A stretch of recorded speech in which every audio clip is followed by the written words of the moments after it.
of lockdown. So I decided today to record a message, hoping that I can reach as many people out there who might be suffering with psychological illnesses, and in particular if you're experiencing a worsening of your symptoms. Okay, so for example, if you find that you've been feeling more irritable, more agitated, feeling more tearful, having great difficulty sleeping, if you're feeling anxious or find that you're having excessive thoughts, particularly negative thoughts, about not feeling good enough, not feeling as if you have any value.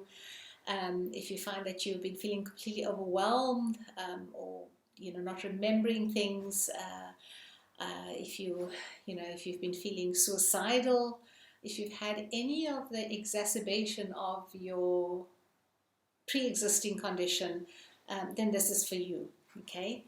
So what I'm going to be doing is to share with you why I think you're experiencing a worsening of your symptoms, but also to kind of share with you 4 steps that you could take that should assist to help you feel better.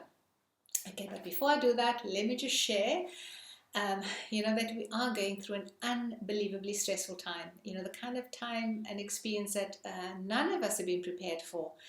I've had lots of people talk about how anxious they've been feeling. People talking about having a sense of dread at the pit of their stomachs.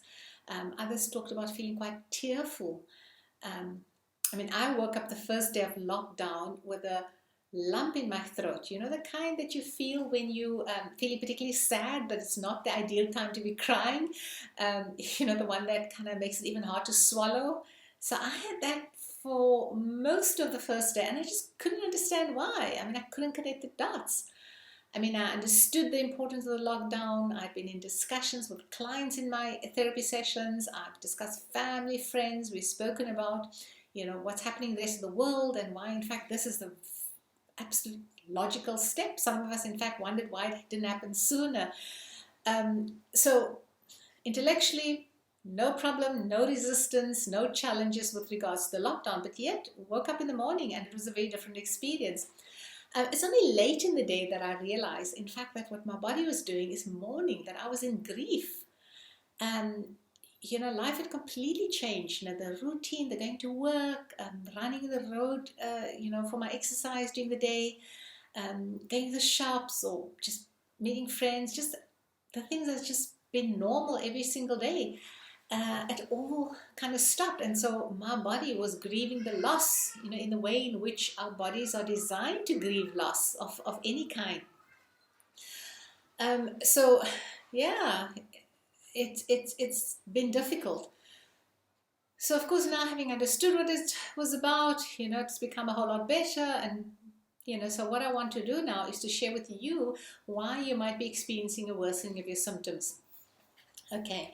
So firstly, of course, as I described the whole experience of loss, if you have an underlying condition, of course, it would worsen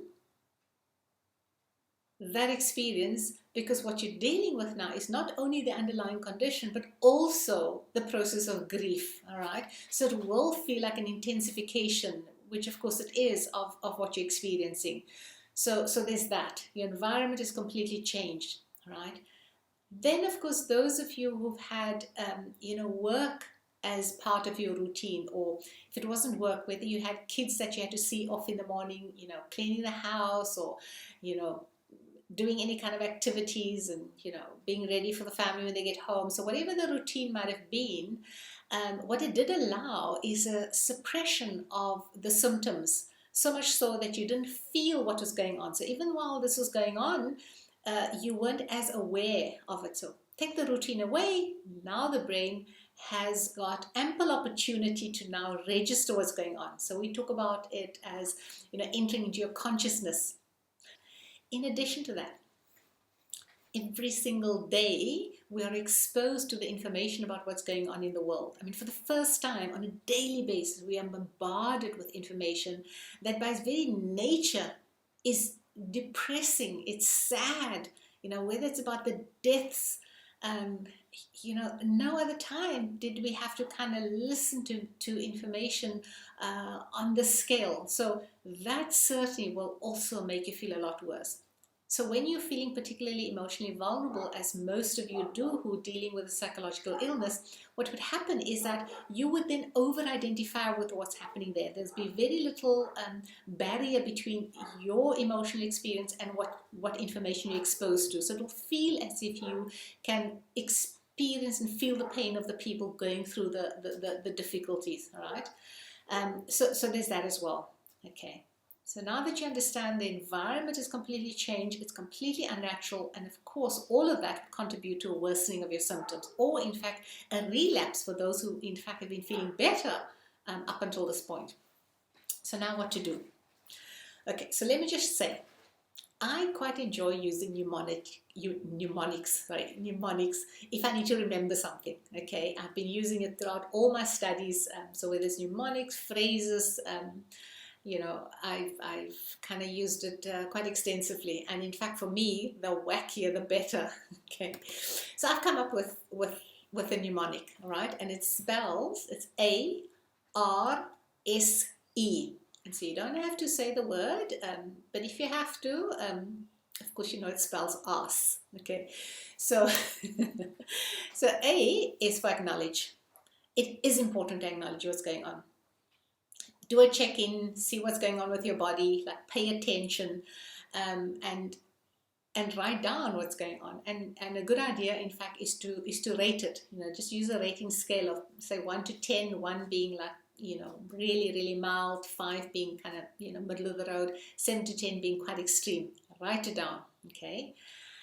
The power of acknowledging something is that it gives us an opportunity to do something about it. Okay, so we gain control by acknowledging something, right? Then of course the R is for reconnect.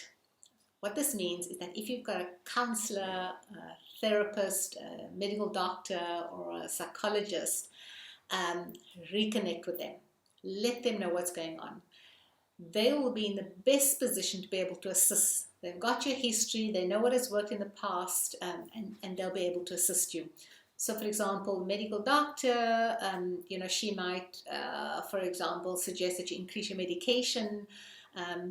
They will have a whole range of, activities that you could try, given that they understand your history on medication. Under no circumstances do you increase your medication unless you've spoken to either your medical doctor or your pharmacist. Okay. All right. Then it's S. S is for system, or you can call it a routine. All right. The idea is to establish a system that takes care of your waking hours.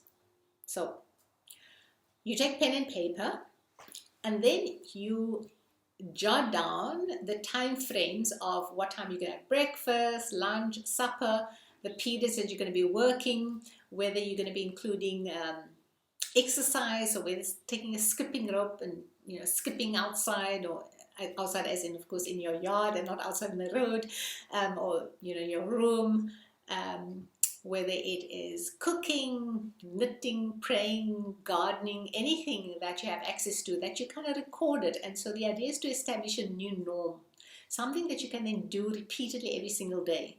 So as we explained, the idea is to give your brain something else to focus on so that it can do its job in suppressing the symptoms and make things feel more manageable for you, right? And then of course E. So E, of course, I can't emphasize enough the importance of establishing boundaries. So if you understand how exposure to this information every single day, literally every hour of the day, is exacerbating, making your symptoms worse or feel worse, right? It's important to kind of literally establish boundaries, to take a break from it. You have permission to no longer be exposed to it. You have permission to kind of let family members or friends, if you're on WhatsApp groups or, email contact, to let them know that in fact you're going to be taking a break, that you want to have no discussion around what's happening, around the virus, around the illnesses, the deaths, that none of that information are you going to be exposing yourself to until such time that you feel better, and then to also just in measured bits. Okay, so absolutely establish boundaries. Okay, all right,